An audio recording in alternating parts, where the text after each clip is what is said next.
இந்த வக்ஃப் வாரியத்தை வச்சு தான் நம்மளை சொத்து வச்சுருக்காங்க. இதை வச்சு தான் நம்மளை தொழுகை நடக்குது. இன்னும் சொல்ல போனால் அவங்க புதைக்கிற இடமே வக்ஃப் வாரியம் தான். எல்லாமே எல்லா பரியல் கிரவுண்டும் இஸ்லாமியர்களுக்கான எல்லா இடுகாடும் மசூதிகளும் எல்லாம் ஒரு சென்ட்டாக இருந்தாலும் 1000 ஏக்கராக இருந்தாலும் வக்ஃப் போர்டு கீழே இருக்குது. இந்த வக்ஃப் போர்டுக்கு எப்படி சொத்து வந்ததுங்கிறது ஒரு பெரிய கதை. பாகிஸ்தான் பிரிந்தபோது டெல்லியில், நாக்பூரில், உத்தரப்பிரதேசத்தில், மத்திய பிரதேசத்தில், அந்த டெல்லியை விட்டுருக்கிற பகுதிகளில் பாகிஸ்தான் பிரிந்தபோது எல்லா இஸ்லாமும் அங்கே போனாங்க.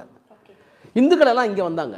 இந்த புலம்பெயர்தலையே 1 லட்சம் 10 லட்சம் பேர் காணாமல் போனாங்க, இறந்து போனாங்கன்னு உங்களுக்கு தெரியும். அது ஒரு பெரிய வரலாறு. அந்த நேரத்தில் இந்தியாவினுடைய தலைநகரத்தில் டெல்லியில், கல்கட்டாவில், நாக்பூரில், உத்தரப்பிரதேசத்தில் இருந்த மிகப்பெரிய மதிப்புமிக்க சொத்துக்களை எல்லாம் இஸ்லாமியர்கள் விட்டு போகிற போது அதற்கு பேர் எனிமீஸ் ப்ராப்பர்ட்டி, எதிராளிகளின் சொத்து. அந்த சொத்தை அவங்க என்ன பண்ணாங்கன்னா அல்லாஹ்வுக்கு எழுதி வச்சுட்டு போயிட்டாங்க. எந்த ஒரு சொத்தை இஸ்லாமியர்கள் அல்லாஹ் என்கிற பெயரால் வாயால் சொல்லிட்டு போனாவே அது வக்ஃப் ப்ராப்பர்ட்டி. அதுக்கு நீங்கள் டீட் தர முடியாது. அதுக்கு ஆவணங்கள்லாம் இருக்காது.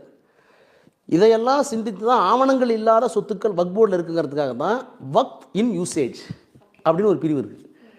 சட்டத்தில் ஆவணங்கள் கிடையாது, ஆதாரம் கேட்டால் கொடுக்க முடியாது.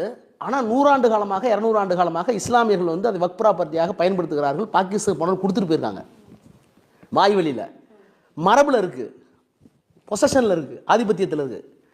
அப்போது ஆவணங்கள் இல்லாவிட்டாலும் அவர்களுடைய ஆதிபத்தியத்தில் இருக்கிற சொத்துக்கள் வக்ஃப் வாரிய சொத்துக்கள் என்று அங்கீகரித்த சட்டம் தான் 1954. இப்போ அதை எடுக்கிறாங்க.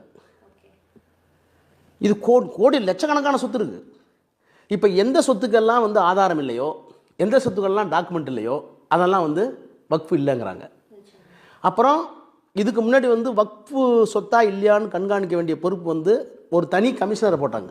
அந்த சட்டத்துக்கு வக்ஃப் வாரிய சட்டத்தின் கீழே ஒரு ஆணையர் போடுவாங்க. அந்த ஆணையர் தன்னிச்சையாக நடக்கக்கூடிய ஆணையர், அரசாங்கத்துக்கு கட்டுப்பட்டவர் அல்ல. அந்த ஆணையர் இது வக்ஃப் சொத்தான்னு கண்டுபிடிச்சி இது வக்ஃப் தான் சொல்கிறதுக்கு ஒரு அதிகாரம் கொடுத்துருந்தாங்க. இப்போ அதை கொண்டு போய் கலெக்டர்கிட்ட கொடுக்குறாங்க. இப்படி இஸ்லாமியர்கள் இந்த மண்ணில் சம அந்தஸ்து உள்ளவர்களாக, சம உரிமை உள்ளவர்களாக, சம குடியரசாக அவர்கள் இருக்கக்கூடாது என்பதற்காக அவர்களை இரண்டாந்திர மக்களாக ஆக்குவதனுடைய நோக்கத்திற்காக கொண்டு வரப்பட்ட சட்டம் தான் சட்டம்.